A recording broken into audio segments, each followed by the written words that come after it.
It's your girl, Michelle D.I., Mrs. Divine Intervention herself. To all my helper bees out there, you know who you are. Those that are always helping everyone else and neglecting yourself. Yes, boo, look in the mirror. I'm talking to you. Here to let you know God has not forgotten about you. I've been sent on divine assignment.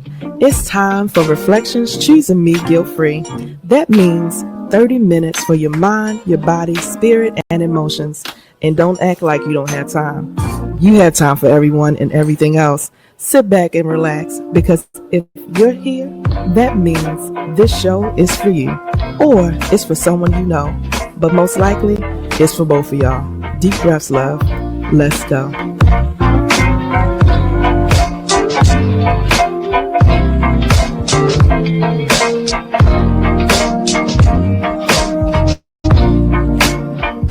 Thereafter, about 3 to 4 months, my stepfather passed away.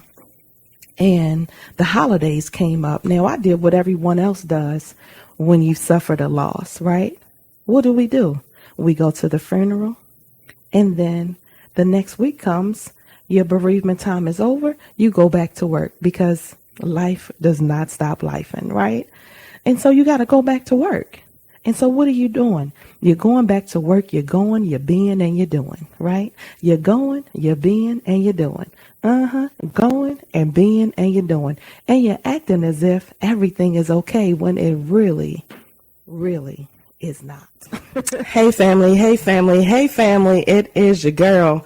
Yes, Miss Michelle Allen Franklin here live in the studio. That episode is one of my favorite episodes. It is Do You Have PTSD?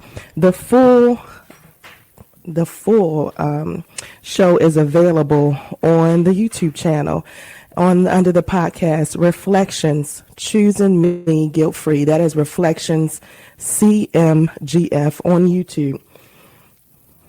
One of my favorite episodes because I found out that I had PTSD when I was 45, about 3 years ago, and went in for some testing for something else and was not even expecting that. But it did make sense because of all of the unprocessed trauma that I had in my life, that I've had throughout my life, rather, that we just did not talk about. And why didn't we talk about it? Why don't we talk about the things that we've gone through? Because it's embarrassing, right? The way that we process things, we process it, we're so worried about what everyone else thinks, y'all.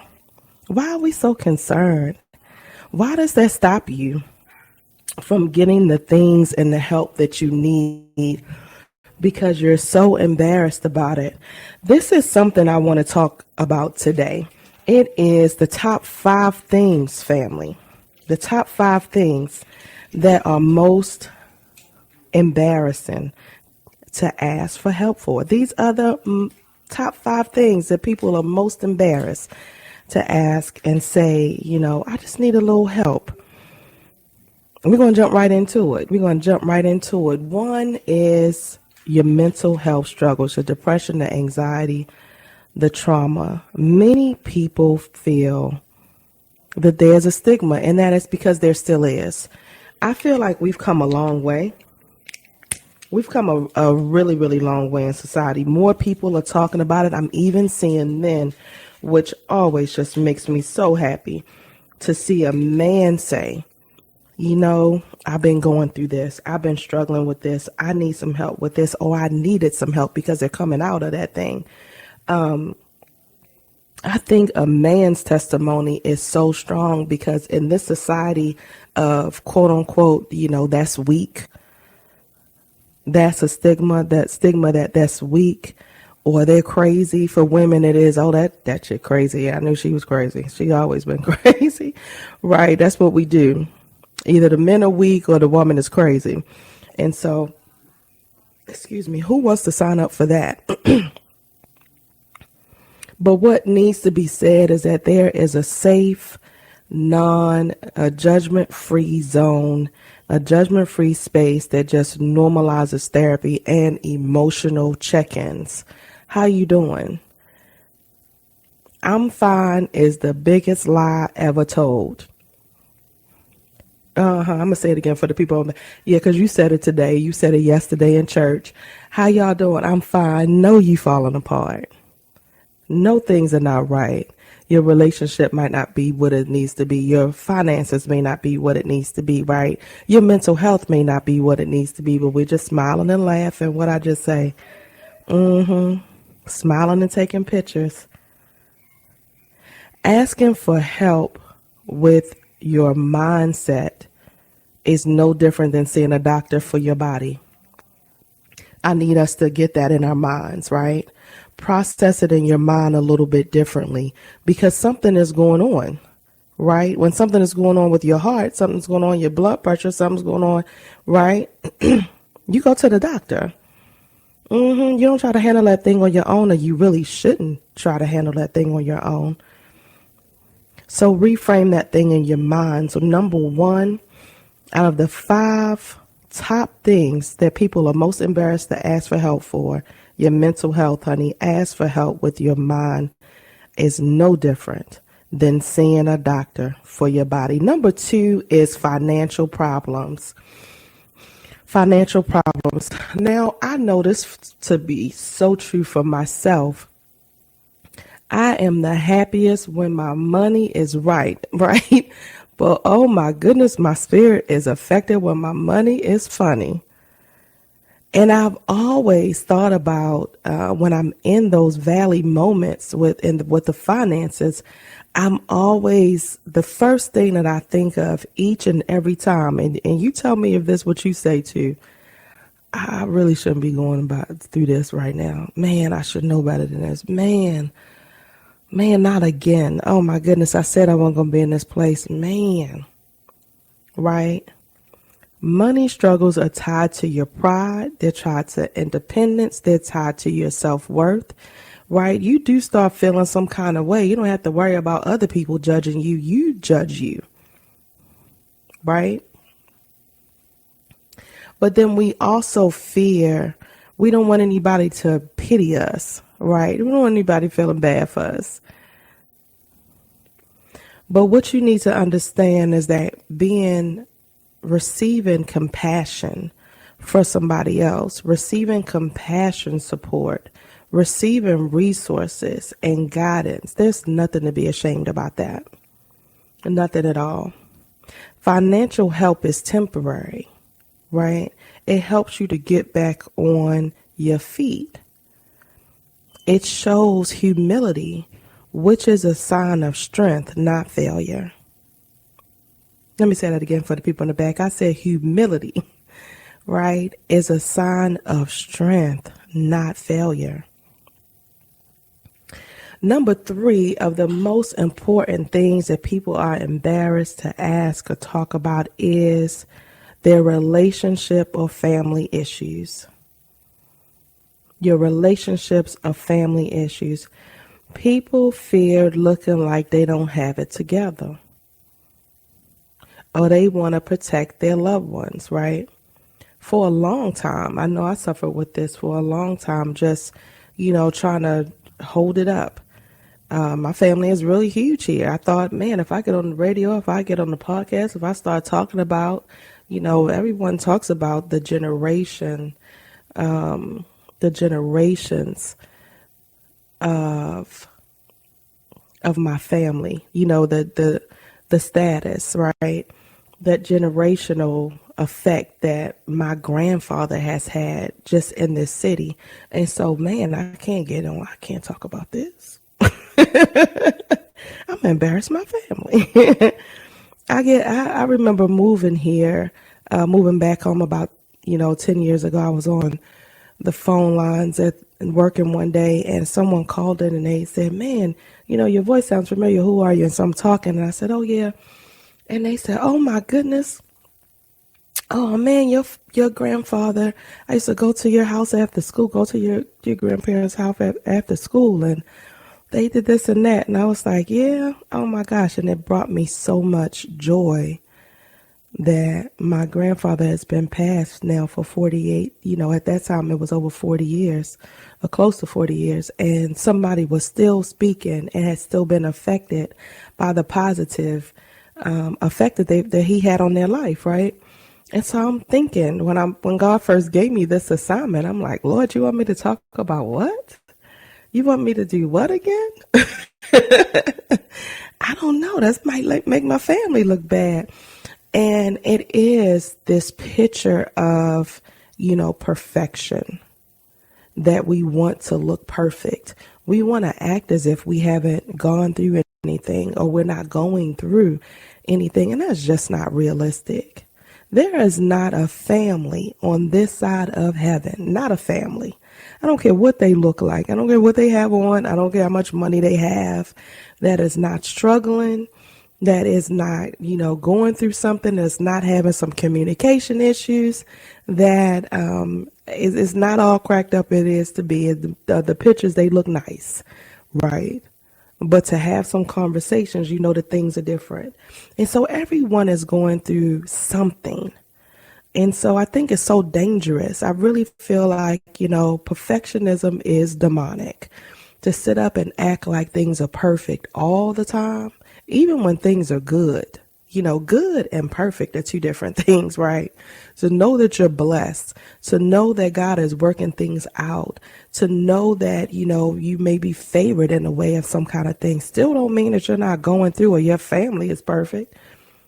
I hear somebody say amen. All right, thank you. Yes, we fear looking like we don't have it together. Stop, boo. I just need you to just take that off of you. That is just a weight that you're carrying to try to keep up this perception. And so confidentiality, reassurance that many families struggle behind in your spirit instead. I know when I was going through some things as a young mother, and I started, just talking to people at the job, and I was like, man, everyone was going through something with their teenage child at that point. I heard stories, and I started feeling like, man, let me start being grateful for my little bit of stuff that I'm going through, because that's way worse, right? That's way worse than what I'm enduring right now. And so understanding that you are never the only one, right? You're never the only one. And that is even why I share my story and my journey, and why we're even doing this self-love series, right? And I almost called the series That's Embarrassing, because there's so many layers in there, right? There are so many layers in there. There's so many things that you're going through that you could feel embarrassed about, that I could feel embarrassed about, but I don't. Because I know that God is using me. I know that there's a testimony on the other side of whatever it is. And that's how we have to look at things. It is a reframing in your mind of how are you looking at that thing, right? Because God has allowed whatever it is, be it financial, be it mental, right? Be it relationships, be it the family struggles. He's allowed whatever it is. And so understanding that testimony on the other side is going to bless someone. I don't think I would be on this journey had it not been for the men that were very intentionally walking in their healing journey, which gave me permission to walk in mine. I thought, man, if a man is saying that, this man, and he, strong man, it wasn't nothing. Yes, three beautiful spirits. At the time when I started my journey, fasting and praying and being very intentional, there were three beautiful spirits, men that were walking in their healing journey, and it just inspired me so that here we are today. You don't know what the ripple effect is, right? Of you being transparent about your journey, of you even reaching out for help. Okay, so number 4, that just shot up in my spirit. Number 4, y'all, we are talking about the 5 things that people are most embarrassed to ask for help about. It is number 4 is addiction or habitual struggles, be it food, substances, pornography, right? There is so much. I mean, and shame and guilt runs deep. And this fear runs deeper, right? And many feel like they should be able to just stop. I'm going to tell you this. I don't care what you are addicted to, right? Be it drugs, be it food, be it gambling, be it drinking, again, pornography. It does not matter what the addiction is. There is an imbalance that has happened. There is a shift that has happened in your mind. There is something that is going on in there, right? And so you're thinking and you're holding yourself hostage to, man, why can't I just stop? Be it smoking, right? Why can't I just stop? There are different DNA shifts and different chains that develop once you are addicted to something. And so that's why it's harder, because you are shifting things in your actual body, in your DNA, in your mind. Things have shifted. And so that takes an extra tool to shift things, to try to figure out how am I going to live on this side of it, to figure out that there's a different path that you have to take, because just to stop, no. And there are some people that have been addicted to some things that say, I stopped cold turkey, and that is amazing. And you guys are the few. But for the majority, right? Just to be, completely transparent, for the majority, that is not the reality, and people need help. Empathy and understanding that addiction is often tied to pain, it's often tied to trauma, it's often tied to an unmet need. And so if you are addicted to something and you have not seen a therapist, you're not signing up for therapy, and you've tried and you're wondering why you haven't been successful, you probably, and you have before, maybe you have signed up for therapy and you still ain't successful because you haven't been honest with yourself and you haven't had the right therapist. Those are the 2 things. What I found is that when I'm working with people, it is so easy to be surface with your healing journey. We want it to be cute. We want it to be quick. We want to tie it up in a bow. We want it to be over. We want to go to one session and be healed. I'm speaking from experience. I'm not talking about anyone else. I'm talking about myself. Want it to be done and over. Oh, okay, I did this program. Now I'm fixed. Oh, okay, I did this women's thing. Now I'm fixed. Oh, I fasted water and bread and did all the things for 21 days. And now I should be healed by now. No, honey. No. It is a journey. And it's not something that you can just turn off, right? And so if you are under the sound of my voice, I don't believe in coincidences. Everyone is not going to hear this show, right? But you're listening. I said it in the intro. It's either for you, it's for someone you know, or it's for both of y'all. But I believe it is for both of y'all, right? And it is understanding again that addiction is generally tied to pain, trauma, and or unmet needs. And so if you haven't addressed those and you've gone to a program, there's still work to be done. And one thing that I know for sure, I was talking to my dad one time, right? When I started this healing journey, I initially tried to talk to my dad, and initially he kind of shut me down, but I think he realized that this was something that needed to be done with me. It was just conversations that needed to be had because things were shifting. And so when we had the conversation, we talked for like 5 hours, And somebody said 5 hours. Oh my gosh, 5 hours. But that's what it ended up being. It wasn't planned that way, but that's just what it ended up being, 5 hours. And at the end, he said, are you good now? Are you done? It was almost like, are you fixed now? Is it over? And I said, Dad, I have no idea. And that's the one thing about unprocessed trauma. That's the one thing about your healing journey. If you think that it's just over, it's not. Because there are triggers that are inside of you that you don't know that are existing. There is, the unprocessed thing you don't even know that's in there. The subconscious mind, we had this show a couple of weeks ago, is controlling 90% of your decisions. You don't even know what all is there because you're so busy riding on the surface, acting as if everything is fine.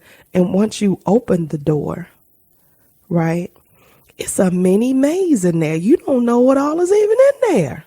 You've been hiding it from yourself for so long. Your mind protects you. You've been hiding it from yourself for so long that you don't even know that it's there. And so understanding that it's not about being bad, right? It's not about being bound. The healing requires both courage and it requires community. If you're trying to do it alone, honey, it's not going to work. I'm just going to tell you that. I'm just going to be transparent. You're not going to be successful. You might be successful temporarily, but it takes community, and there's nothing wrong with that. The last one, 5, is low self-esteem or loneliness. We don't want to say that we're lonely. Admitting that you don't feel like you're enough, admitting that you feel alone, it feel like you're just exposing your spirit. People don't like to be vulnerable. That just don't feel right. But understanding that we all need genuine connection. We all need validation sometimes. We all need encouragement. It helps to rebuild your self-worth. Right? So vulnerability is the bridge back to belonging. That is the first step, to be vulnerable, to say, hey, I need some help. I'm feeling some kind of way. Now, these are some resources really quickly. If you are feeling like you need some help with any of these things that I have listed, the national resource for mental health is NAMI. It offers free support and education. They have monthly support groups and just a local base here in Tyler. It is NAMI here in Tyler. The local Andrews Center for your mental health here in Tyler is another mental health resource. The crisis hotline, helpline 988, is a great resource for mental health. I talked with someone the other night that thought that the 988 was only for crisis, and that is not true. So I need to just do a better job at spreading that. It is for any resource, and it does not matter where you are in the United States. If you dial 988, sometimes they can set up for people, depending on your area. They will come to your home. Sometimes they will set up different appointments for you, and they will give resources in your area if they're not able to come out themselves, right? And so you just never know, but, reach out. Financial struggles. Here locally, there is, it's called St. Vincent de Paul. They have financial assistance for utilities. 211, of course, is resources for a statewide. Texas Human Resources and Services. Today we have all of the people that are not receiving financial help through the SNAP benefits. That is a big deal. There's a lot of churches that are getting involved on a national level. And so reach out. The United Way is another one, but 211 is a good resource as well. Restore Family Counseling Center. That's one that popped up. Your local East Texas Crisis Center for domestic violence, free counseling. The National Domestic Violence Hotline is 1-800-799-SAFE. These are all places here locally for addiction. Green Acres has a great program there. The Andrew Center has a great program. Look these places up, y'all. They are out there and they are available. You can just Google nowadays. It's beautiful what we have with technology. If you just reach out, you don't even know what all things are out there, right? And so this is definitely a call to action for you not to suffer in silence, because there are so many resources at this point. You really don't have to. You are not alone. Asking for help is just courageous. And knowing that healing is possible is what I want you to know. That healing is possible. Okay?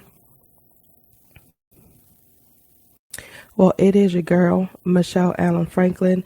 Again, follow me on the Reflections Choosing Me Guilt-Free podcast that is on YouTube. And then there is always more information that we can go over. If you want to, I am looking for, I'm telling y'all to ask for help. I am running right now and in the running for a contest. It is called Fabulous Over 40. And let me just give a second to myself to ask for some help. I need votes today. They are offering votes 2 for 1. And so there's free votes there, and then there's votes that you could pay for. If you want to do that, that's fine. But I'm asking people, even if you just vote for free, I'm in the running to be in the top 10 right now. If you go to my Facebook page, Michelle Allen Franklin, there is a little video there that I have pinned up at the top with the information and the link to vote. I would love to have your support there. And then what else? I can't remember. What else? I want to tell you something else, but my mind is racing. But I think that's it. Look, that's all I can think of right now. But I think it is so important, guys, because, again, I suffered in silence, y'all, for at least 2 years before I felt even, just so, I was just in darkness. I felt like I was in quicksand, suffering. I suffered for so long, just pretending. Again, going to church every Sunday, helping and doing. I call it going and being and doing, right? Going and being and doing. And did not realize how many resources was out there. I'm grateful for the food pantry. I've used it in this last, 3 years. I'm grateful for the PATH office. I've had to use it in the last 3 years, right? I lost my job kind of unexpectedly at one period of time. And so I'm just saying, don't be afraid to ask for help. And even if the resource that you reach out to is not there, there are other resources. So just keep looking and don't give up. All right, family. See y'all next week. Well, family, this has been another divine intervention. Thank you for tuning in to Reflections Choosing Me Guilt-Free with your girl, Miss Michelle D.I. Every week, we will have the uncomfortable but necessary conversations as it relates to your mind, your body, your spirit, and emotions. You've suffered long enough. It's time to break free. So join me every Monday at 1 p.m. right here on KGLD Radio, where you can fill your spirit with gospel all day long. See you next week.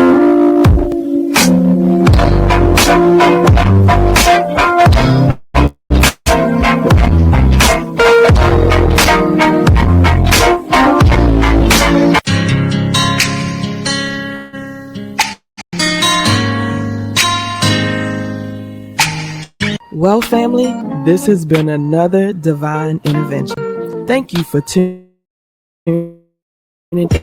into Reflections Choosing Me Guilt-Free with your girl, Miss Michelle D.I. Every week, we will have the uncomfortable but necessary conversations as it relates to your mind, your body, your spirit, and emotions. So join me every Monday at 1 p.m.